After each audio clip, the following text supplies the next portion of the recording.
Thanks very much, Chris. I'm really thrilled to be part of this workshop. Thank you so much for the invitation. I should say, in contrast to the dazzling interpretive work of Sarah that's gone before and will no doubt come after, this is something of a one gag paper, but see if you like the gag or not. I'm a recovering psychologist who, for fairly obscure reasons, has found themselves working in business schools for much of their career. So my engagement with Sarah is reaching out really from social science, from poring over kind of recognizable social science problems and turning to Sarah for enrichment of those social science problems. So that's the spirit in which this paper is framed. So what's the problem then that I've got with all of this? Partly it's been beautifully set up by Bernadette's amazing paper. I've been working with precisely some of the people that Bernadette was alluding to earlier, with two geologists at the University of Leicester, where I previously worked, Jan Zelisevich and Mark Williams, who are two of the people who are on the international working group of the stratigraphic society, which has been trying to establish what the golden spike is for the Anthropocene. So this is the kind of moment where you find something that exists everywhere around the world. You can find it on a mountain, you can find it in the seabed. You get the same kind of trace in all of these different geological strata. And for them, they think, as Bernadette mentioned earlier, it's the atomic testing in the 1950s is what they think is the golden spike. And as I understand it, that's now all very close to being taken as the established thing for the marker of the Anthropocene. Again, as Bernadette beautifully illustrated, if you work with geologists, you tend to get quite depressed quite quickly. And if you work with geologists of the Anthropocene, you get extremely depressed. Mark has a beautiful slide deck that he shows in lots of presentations, and every slide has the same sort of pattern to it: flat, flat, flat, flat, spike.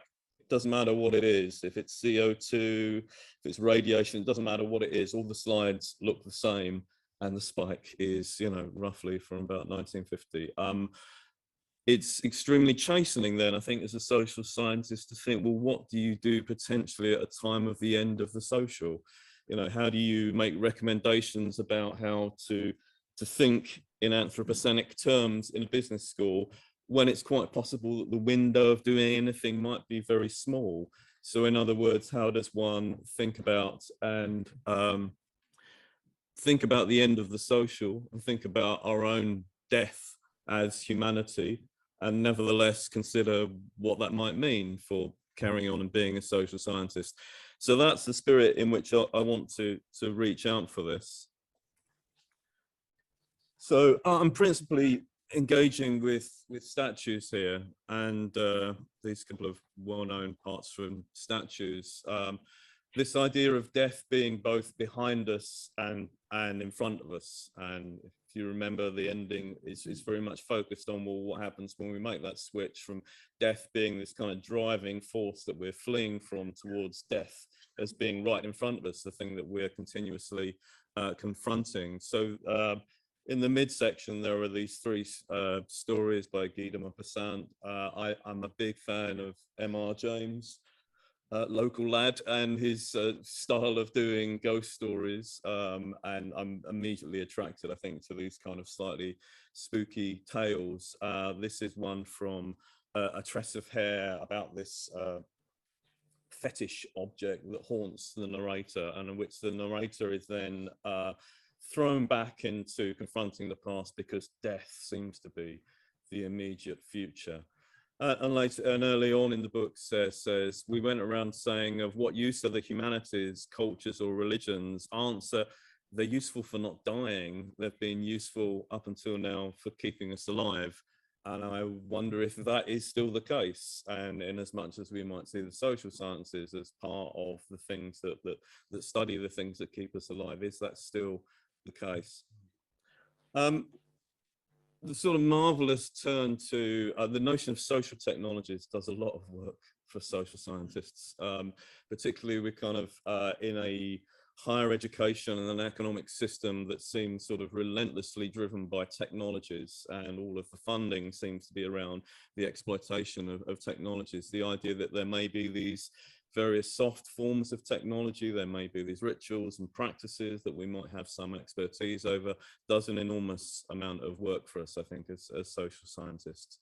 So again, early on says everything happens as though the most anciently known and practiced social technologies tried with their means to resolve precisely the questions we now consider to be the most urgent, as though those technologies gave themselves a holistic target, whereas the modern, precise, exact, narrow, specialized technologies have punctual or specific aims.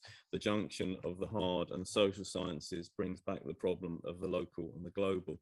So again, thinking that sort of spot of integration between the horizontal and the vertical, and what it is, if anything, the social sciences have to say about the nature of that integration is what interests me there. The beautiful descriptions of Rodin's Gates of Hell sort of early on in Statue sort of again leads us back to the notion of the social as being a kind of a rarity, an exception. Thinking again to what Bernadette was talking about, the interplay of all those different rhythms and tempos. I mean, humanity is nothing to the life of the planet. You know, we're a mere tiny little moment in that story of the Earth system. The Earth system is utterly indifferent to us being here or what might happen when we're no longer here.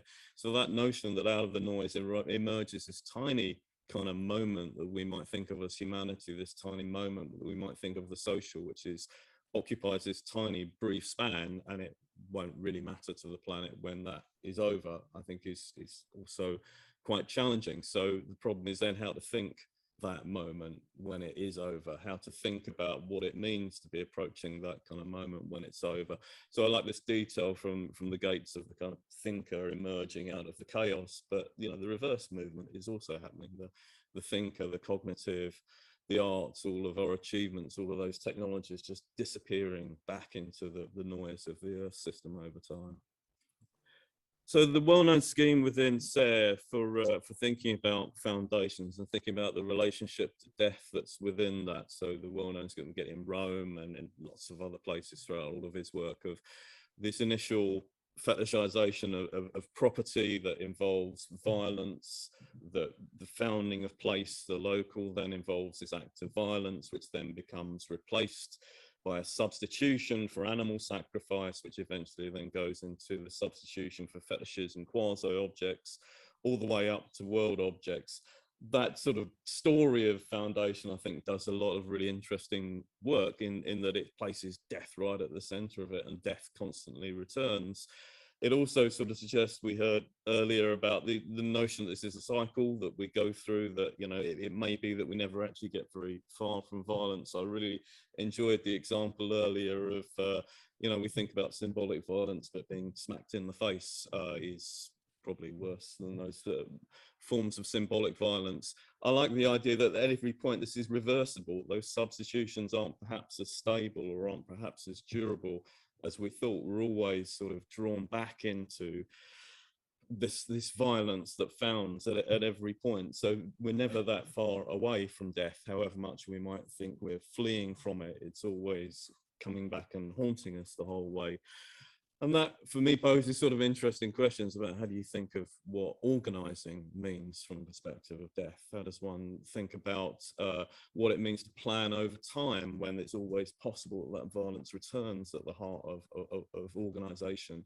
So how do we then think about how to go on with this constant reversion and reversibility back into death? And the other aspect of that is, as much as we have those sets of substitutions, so we also have this sort of abnegation of responsibility that goes with that. So Sarah often recounts the story of the adulteress brought before Jesus, and we have a famous phrase of, you know, let he who is without sin throw the first stone. And in the last book, Sarah retells the story with Jesus writing, you know, on the ground as before. So is this name then the name of the other party involved in this? Is it the name of the adulterer who's, you know, for sexist reasons not been brought forth? And the possibility of that name being revealed is one of the kind of blank bits of that's moving the system around. The possibility of the revelation of the name is what propels people into then saying, well, no, we will not throw the stones. And Sarah compares that then to sort of famous examples of the firing squad, of one of the people in the firing squad being given a rifle which has a blank bullet in it, and the fact that no one knows who's got the blank bullet constantly creates that little space that makes that system agitate around, because it's always possible that it's everyone and no one who's responsible. So that abnegation of responsibility that goes in that whole sacrificial kind of story is interesting as well. And I think we see that kind of abnegation of responsibility reach something of its telos when we think about the shocking way in which business practices, despite the evidence being manifestly clear, are utterly resistant to any attempt to act in the broader interests of the Anthropocene. And certainly in business schools, phrases like greenwashing to describe the kind of tokenistic efforts made by organizations to run away from those responsibilities are quite familiar. One of our suggestions, I should say, is, as well as working with Jan and Mark and my colleague Marta Gasparin is at Copenhagen Business School, we're also working with Andrew Hugel, who is a commander in the College of Pataphysics, amongst other things. So it's a lively writing team, as you can imagine. But one of our achievements as a writing team has been to propose that it should be mandatory that all businesses have a business plan that is as long as their world objects. So if you produce plastics, you need a 2,000-year business plan. If you're involved in the extractive industries, probably you need a 100,000-year business plan, and so on. So, that's the kind of level, I think, of sort of attention to sustainability that we need, rather than kind of carbon offsetting. So, again, within this, to riff further on this scale, so the notion then that, society itself is founded in a graveyard, that first of all, there is this act, the dead body being the first object, that which lies, here lies, being the kind of foundational act, and repeatedly this slightly alarming kind of turn back to stoning throughout so many of Sayre's works as being this sort of foundational act, whether it's in Rome or in statues or in the final work, this kind of appeal to the body that lies beneath the pile of stones becoming this kind of first hidden object. So at the heart of what we think of is social order is death, that the social contract itself is stabilized by death, that there is a murder scene that is foundational to thinking about any society. There's a murder scene that underpins any organized practice. Something or someone has to die in order to found that kind of practice of organizing. Okay, so we go back to one of the most well-known of Sayre's bizarre juxtapositions. This is of the 1986 Challenger space shuttle disaster that opens the book with the myth, legend, whatever it is, of sacrifice in this Wicker Man style object, supposedly at Carthage, within this statue of Baal. And Sayre early on then lists, well, you want to see my workings out as to why these things should be compared to one another. And the working out goes something like, well, in both we have crowds gasping with horror at the spectacle. In both, the heavens and the stars are the targets, literally something pointed towards the heavens. The undertaking is excessive, might bankrupt everything. We have this division into different classes for the commoners and technicians. We have the fire and the kind of spectacle of the launch itself. We have the production of these bizarre and ingenious sets of machineries and literal technologies. So there's a literal technology at the heart of the social technology. We have the repetition of this thing over and over again. The Baal ritual repeated on a yearly basis, the Challenger disaster continuously rerun on primetime television over and again. And at the heart of it is obviously death. Perhaps you can see where I'm going with this already. The death bit is the most interesting one. And I think, again, to dovetail into what Bernadette was saying about the sort of what we've learned from COVID, I think, is that our appetite for death is absolutely insatiable, that somebody has to die, whether that's the elderly in care homes, whether it's the vulnerable, whether it's, there's a ratio of a certain amount of people we're prepared to tolerate who will die. You know, and if that is played out within COVID, that is played out continuously in all forms of social order. Sarah often talks about road traffic statistics as the amount of people that we're prepared to die on a road in order to facilitate a particular kind of mode of transport. So death is again omnipresent, and we're all acclimatized and desensitized and willing participants in a certain kind of grim actuarial statistics of the amount of people that we're prepared to die, and of course the kinds of people that we're prepared to let die. So how does that relate to all of this? Well, again, this spectacle of the rocket ship taking off, I think fairly straightforwardly, we can make the same kinds of things. The crowds gasp with horror, not least, I think, at the sartorial choices that are made here. But the heavens and the stars are the target. The undertaking is excessive, might bankrupt everything. I mean, it's a hell of a way to spend your money, isn't it? If you've got that much money. The commoners are divided into specially clothed technicians. The fire of the launch, the ingenious, slightly alarming machinery, the repetition of the event over and again. But death, you know, where does death fit into this? I mean, tragically, horrifically, of course, everyone dies aboard the Challenger space shuttle, you know, and as yet, you know, nobody has died from this kind of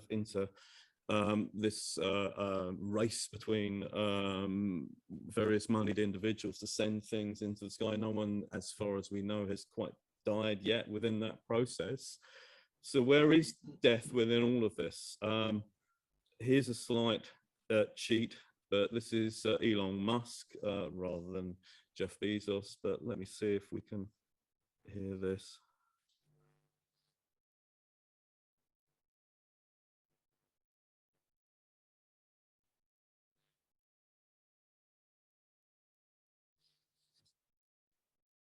I might see if it just buffers for a minute. But, if you've ever seen Werner Herzog's Lo and Behold, like all of the Herzog things, it's great, isn't it? You know, depending on your preference for that style of filmmaking. There's a really interesting scene with Elon Musk, and this is going back a few years now, where Herzog asks him about why this interest in space travel. And his answer is effectively, we've got a tiny window, you know, we couldn't do it up until now. Something catastrophic may happen and we won't be able to do it in a few years' time. There's a tiny window where humanity is capable of doing this. So it has to happen right now. Now, that's really interesting reasoning. It's a really interesting logic. I'd say it's a logic that we would sometimes describe as necropolitical. You know, it's a logic that's founded on the idea that everyone is going to die, or the possibility that everyone is going to die. So the possibility that everyone's going to die is foundational to why we shoot these rockets up at this very moment. So rather than the people on the rocket ship itself dying, the logic is premised, or we might argue that the logic is premised on the possibility of everyone dying. So everyone has to die to make sense of why we send these rockets into space. Now, it's a gigantic sort of necropolitical gesture is what I would want to argue.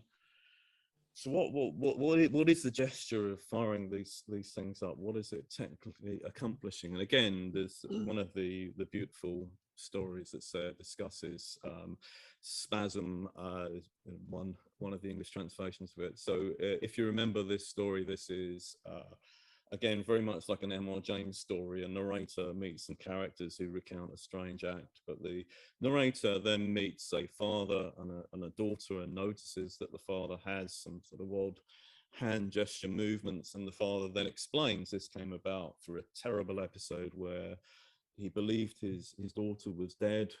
She was sort of, you know, put to rest, and he returned home to his grief. And then in the middle of the night, there's a knock on the door, and it's the daughter, who in fact was not dead, merely sort of in a sort of an unconscious state, but she's now missing. A hand is mutilated because somebody has removed a finger from what the ring from what they believe is the corpse's finger.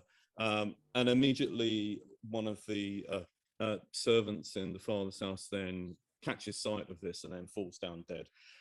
So Sayers tells it, we have a whole set of substitutions, you know, the moment of the knock, you know, the daughter is reborn or comes back as a ghost. It's not quite clear whether dead or alive. And then we have a substitution of an actual death with the person who is presumably trying to mutilate and remove the ring actually dying. So we have death sort of moving around in these different places. But all of that chain is set up by the knock itself. It's the knock, it's the gesture that kind of animates the system that gets all of those substitutions to start moving. And again, one of the turns then that's made in statues is the difference between these two Jules Verne stories, you know, Journey to the Moon, Trip to the Moon, and then Journey to the Center of the Earth. So as much as there is a movement in one vertical direction, so there's a movement in another kind of vertical direction. So it might be interesting then to consider the substitutions that play out around in the Journey to the Moon are the dog that dies that's then pushed out of the rocket that then follows the shoes. So, you know, the rocket is fleeing from death. The corpse of the dead dog is following the rocket, which is trying to escape from to the moon. But equally in the other ways, you know, this is like a rocket fired into the earth, really, rather than a rocket thrown up to the heavens. But it's the same kind of integrating procedure of this integration of the vertical. So there's something interesting perhaps in thinking about what's the corresponding component then, in as much as what's the corresponding component to the new Shepard and to Elon Musk project? What's the downward thing? You know, Elon Musk, of course, famously is very interested in drilling tunnels in things and creating these hyperloops under the ground. But is there something else that might be said about this kind of downward integrating set of functions? And again, said repeatedly talks about, you know, these putile technologies, these ways in which of commemorating a kind of a gap, a liminal point between the earth and the social, or between the soft and the hard. And the earth as it appears, and if you think of the earth system, again, as Bernadette so beautifully pointed out, you know, it's the earth system that creates the conditions for all this parasitism. Parasitism is a long story within the earth system, and these putile technologies are one way of thinking about how to integrate between the various tempos of the things that are parasitized and the things that become parasites in turn. But also the earth is, and this is the sort of final stages of statues, the earth is a tomb, you know, it's our tomb, basically. It's where we're all going, isn't it? It's the destination. We're not going to the stars, we're going into ground. And we, in a sense, is there a sense in which, you know, it's going into the ground that makes us the collective, which suggests at different points. It's the possibility of our putrefaction that kind of makes us the collective, because that's the point when we really return to being part of the earth system. So again, thinking of the gates of hell and the sort of the rare moment when the thinker emerges and then collapses back into the clamor. So says, just as the seeds in the sunflower's massive and round flower grow over a kind of common pedestal and ceaselessly feed it on the way it does the global mass of the sun, so we are born, live and die dependent on the mass of matter itself, no doubt independent of us, born of the dust needed from carbon and nitrogen and returning decomposed to the nitrogen cycle, must therefore never leave the common stock of birth and death, paradise, hell, moving ourselves over it at a small distance from it, corn seeds on an ear. Humanity emerges from the mother matter, from the womb box, from the jams of the gate or beams, beneath the lintel, an immense and teeming metropolis. So this is a moment of going back from the metropolis to the necropolis. This sort of reminds me of a whole sort of genre of anthropocenic writing, which is very much focused on the end of humanity. Roy Scranton's Learning How to Die in the Anthropocene is a kind of key work in this tradition, which raises a really good question. You know, if we're going to die collectively, what constitutes a good death for humanity? If a good death is part of this putrefaction, it's sort of returning back to the nitrogen cycle, what do we do with all this other stuff when we no longer have stewardship over it? How do we manage all this stuff we leave behind us? What are our responsibilities at the moment of our own turning back to the necropolis for all of this other stuff? How do we die properly, and how do we die in a way that might be responsible collectively? And there are various suggestions, I think, in statues. So Sarah talked a lot about the Eiffel Tower standing on top of the kind of Paris catacombs. This building down of the one on the right-hand top corner is the former site of the Twin Towers in New York. In the bottom left-hand corner, there is something called the Vincom Landmark 81, which is a skyscraper in Ho Chi Minh City.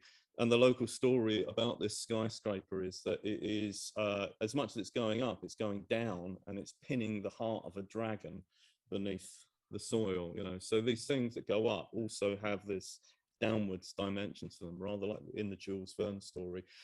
So these things are a kind of correspondence of kind of putial technologies for us. But I would just want to end up on, this is the kind of thing I think that we are, this is our kind of legacy. This is the stuff we're leaving behind. If the Egyptians, and Sarah makes that move to saying the Egyptians who put death in front of themselves at all times, what kind of tombs have we made to put death in front of ourselves at all times? This is the Sellafield site, which is in Cumbria. It was a nuclear reprocessing factory. It's where all the plutonium that went into the British nuclear weapons program came from Sellafield. It opened in the 50s.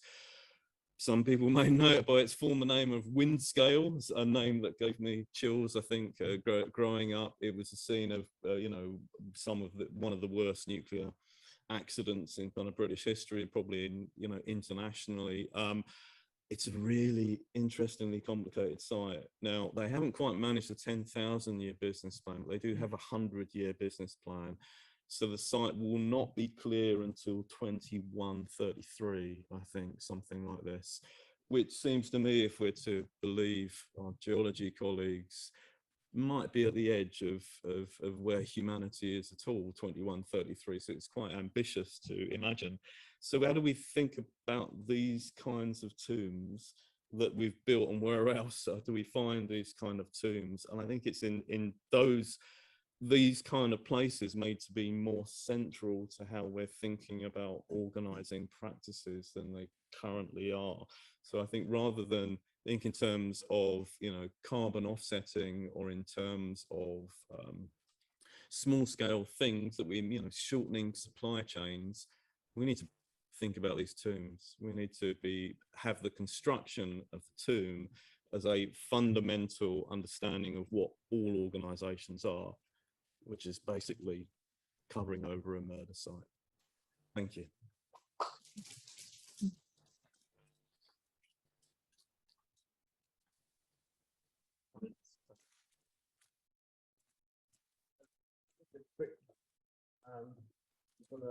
It's interesting that George Monbiot, who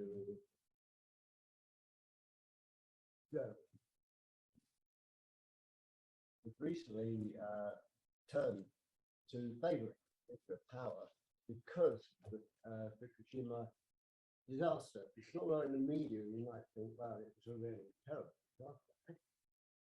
Geologically and in terms of human death and nothing, it was tiny. And his argument is, that was a rundown nuclear power station, whatever. If that is all it's going to do, then let's go ahead with it. It's just an interesting. Yeah, there is there's been a really interesting turn, I think, in the nuclear industry. I mean, interestingly, you know, if you think about Sellafield, for example, so it opened in 1950, 1951, you know, they stopped generating electricity there, you know, a while ago. You know, the life of that entire plant has been, you know, less than the lifetime of the current monarch, you know, is how I had it put to me by someone from Sellafield, you know. So we think of nuclear industry, and certainly in Sarah's work, it's sort of dominating our thinking, but in many ways it's been wound down in a lot of places. And there is a sense within that industry that maybe it's an industry for the future. And one does have to say that, you know, about Sellafield, you know, that site will be relatively clean in 100 years' time. So, you know, certainly to think of these things as necessarily involving the massive kind of timelines that Bernadette was talking about. Some of them no doubt do, but others of them are a lot more manageable than that. But nevertheless, it feels like something of a kind of, I mean, it's an indelible moment, given that it's precisely the nuclear industry that has defined the Anthropocene, if we're to believe that that's the golden spike. But it's both has this incredible longevity to it, and also this entire sort of small, tiny window of 50, 60 years when it was active. And the other thing I was going to mention about the golden spike, so that is that has sort of been agreed by scientists. I think it's on the way. It's on the way to being agreed, is I believe. It's interesting, isn't it? Some people argue that it's colonialism, and I think they would go even further back, but well, he would go much further back. And I remember a quote from him where he said, "How do you measure a crisis? What is a crisis? By the time it is taken to emerge." Was his answer. So go back to Bernadette. The Anthropocene, as it's been defined, seems to be very, very difficult to say because it's so narrow in its view of what has caused the present crisis. And I'm interested that the scientists would be looking at it in that way, rather, but it's obvious, but rather than in a broader way, in terms of the way humans treat each other and the way we treat the earth and how they replicate each other. I think many geologists would argue there's not one single Anthropocene. There are many, depending on the kind of framework in which you want to understand. Certainly in my experience, there's an openness to thinking, okay, well, in art, you might do something else with that concept, in social science, you might do something else again, but, within the remit of their practice, for people who are interested in finding signals, in the geological strata, then that's their particular one. But I think it's very much, geologists see it as a conversation opener, the term, rather than as having a single fixed definition. And it's that interplay, isn't it? I think between the unimaginably gigantic lengths of time and what we think of as being a comparatively long amount of time based on the idea of our own lives. That's the Garden's illusion stuff, isn't it? The start of incandescent, and yet that itself, from the perspective of the Earth system, is nothing. Just a really quick anecdote, you can take this or leave it, but because I'm an Anglican priest, and the most sensitive pastoral moments we always have in the parish is over churchyards and the burial of remains. And one thing that I constantly found every single time is that people tend to think that you scatter ashes. And of course, that is actually not permissible for an Anglican minister. The correct term is strewing, which means you put it in one single place. And I used to regularly have conversations that we want Grandad to be everywhere, as it were. Actually, you would be prosecuted ecclesiastical law if you went up to the Lake District and threw it to the wind. So strewing in one single place, it has a theological connotation because it's the idea of being ready for the resurrection. But I wonder if there's an anthropology there as well, because I looked into this and there really is no anthropology anywhere that has scattered, it seems. There's something deep in us that wants a site. Yeah, that's really interesting. I really like that, the terminological switch. I mean, I don't think they're apocryphal, but there is the notion of sky burials, isn't there, in some cultures, which I guess would correspond maybe, but that's a comparative rarity, I think. What's a sky burial? The corpse is placed in the open and allowed, for various scavenging birds to take care of it. Big problem for Zoroastrians in India because the vultures there are not enough vultures. Problems. It's another One Health problem. Thanks for the interesting talk.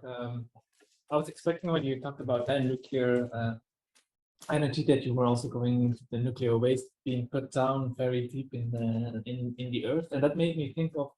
So when you make the you recount the analogy that Sarah made between the Challenger and the Baal ritual, you mentioned that at the end, but I think Sarah himself also stresses the negation element, right? That we negate the violence in there, and in that sense, that is kind of hiding away the nuclear waste somewhere deep. Whereas you seem to end with a kind of more suggestion that maybe we should, and that's typically the problem around this nuclear waste. We have to hide it and at the same time show that it is hidden, right? It's here, but don't look at it. And also one other point, maybe linked with that negation bit, you raised the question of where is death in Bezos, etc. Well, I would have expected two things. One, well, the Challenger were already people who died, so that Bezos was made good. Well, all the people who died already in space travel, etc. And the other thing would be maybe about all the people who died in the factories or the suppliers of the factory, make or in the diamond mines of Musk, etc. These kind of things. Or maybe, and that may be a new thing there, like future death in that sense, like things we do not do now to postpone it, and people will die from that in the future. That's typically also what's happening with this postponement of any kind of regulation or any kind of policy in that aspect. Yeah, and that goes back to our sensitization or our appetite for a certain amount of death. And, and with the examples of how many people have to die so we can have iPhones, that kind of necropolitical aspect of it would, it all turns on, the cultural representation of the people who've died, and it turns on the kind of racism of, being prepared to accept the death of others rather than, our own deaths. I mean, specifically with the Sellafield thing, though, I think one of the issues, I think historically on that site has been when contaminated waste was placed in pools. And then the pools are often left open, which involves things like, birds landing in the pools and then taking off that contamination elsewhere. So again, that kind of interconnection between different aspects of the Earth system that have come about through insufficiently considering this thing as a tomb, and it's precisely something where burial may be required as part of it. I suppose it's another sky burial in effect, isn't it? If you're letting the birds come down into to the waste. But in terms of the future death that's involved in it, I think that's absolutely the case. It's not, there's one thing to consider our own kind of mass collective extinction and mass death, but in terms of how does that play out in terms of our responsibilities to other species and what might be left behind by all of that? And again, I take the invitation in incandescent and hominescence to be precisely to kind of mobilize that kind of long version of the tempos of the Earth system and fold it into our own organizing practice. That for me seems to be the challenge as a social scientist. The social scientist, we're pretty good at 10 years, 20 years, 50 years, maybe at a stretch 100 years, 10,000 years. It's not a social science problem, but it needs to be a social science problem, isn't it? Not least when we're thinking about the waste.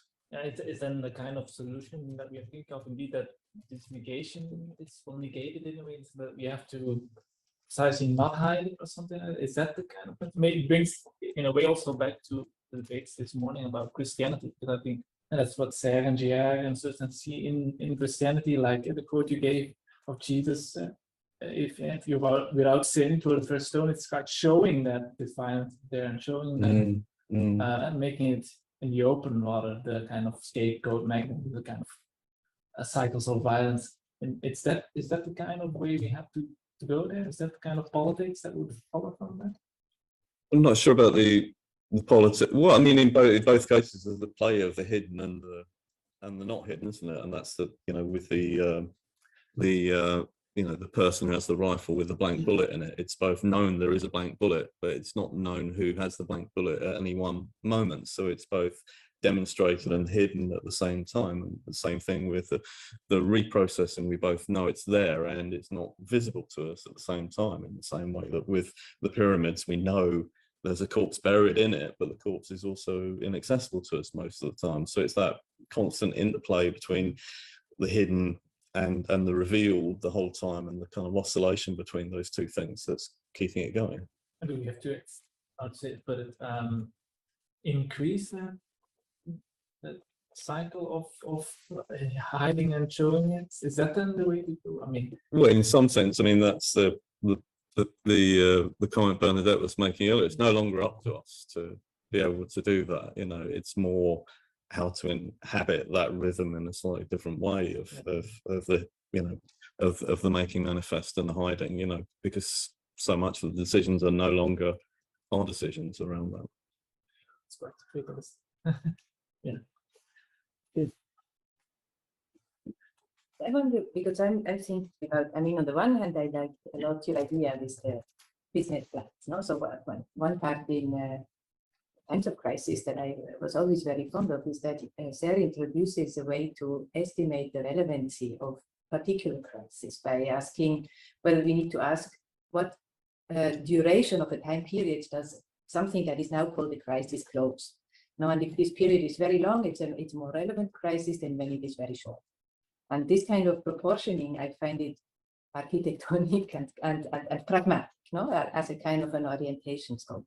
But then when you extend it so drastically, like you now did, to say that the social sciences need to start to take care, and that means also to take charge of time frames of hundreds or even more than this amount of years, then I think this distinction, which in statues is a very crucial one for me, and it's a very puzzling one. I don't have a clear mind with respect to it, but it's the statues which indicate death, of course, but then there is a natural death, which is just as unifying or commonalizing, also in the old sense, so nobody can determine on their own how much time of life they have. It's out of our hands, and this makes us a common kind of boundedness, which of course is the story with work, which makes it complicated and so on. But nevertheless, a natural death, and then there is the killings that are related to the foundations. No, the statues are not just a book about a kind of a common ground, they are a book about foundations. And the death cycle is a cycle, it's precisely a cycle. That's why having or keeping things together in one place is important, because otherwise we cannot remember. But the foundations are not cyclical, they go progressively. You know, so when you now have the idea that the social sciences need to take responsibility, and as you were proposing as well, Bernadette, no? So timescaping, the timescaping, landscaping the temporalities, then this is a radical decision for foundations. And the point in Sarah's book of statues, together with Rome and with geometry, is that we don't get foundations without sacrificing. So there is a kind of a conflict in many ways, yeah, very mind-opening talk that you just did. But do you have, what is your relationship? I think part of the reason for wanting to choose, you know, a bizarre example to add to the already kind of bizarre examples within it is just, I suppose, I'm interested in often, you know, often having this kind of very hopeful, optimistic kind of view of Sarah's work, and I just wanted to read it a different way. What if actually it's not that optimistic? What about if it is just the necropolitical turned in a particular kind of way? So I suppose that's my interest in kind of reading it, you know, slightly against the grain of it in different ways. But the reason for that is, you know, I do think provocation to social sciences to, you know, properly engage with the enormity and complexity of that work, and precisely that sort of thinking through. How do you think through these very long time periods, and what's our responsibility to do it? So I guess that's my position on it. I'm trying to read it in this slightly negative, pessimistic way, because I think that's the kind of provocation of social scientists that we need in order to try and think very clearly about how it is we're going to die. But would it be a good thing for you if the social sciences would start to take this responsibility, or would this be the bad thing for you? This is I didn't quite get from you. Well, I mean, you know, when you're a social scientist, you're very used to being the least important person in the room, I think, you know, so the very idea that social scientists could take charge of anything, but I think it's more a contribution to a dialogue that is principally technology driven, and how we can represent within that something that I think might be meaningful. You know, a lot of discussions about kind of business and organizing are driven primarily by economic ideas, and the idea that actually there's this sort of other kind of anthropological aspect to that. There's a very different kind of economy that's driving that economy. I think that's an interestingly provocative idea, and if you can sort of translate that into some slightly odd kind of practical kind of policy type conversations, then you know, that's where I would see social sciences needing to happen. I'm afraid that's all we've got time for. So, Thank you. Thank you.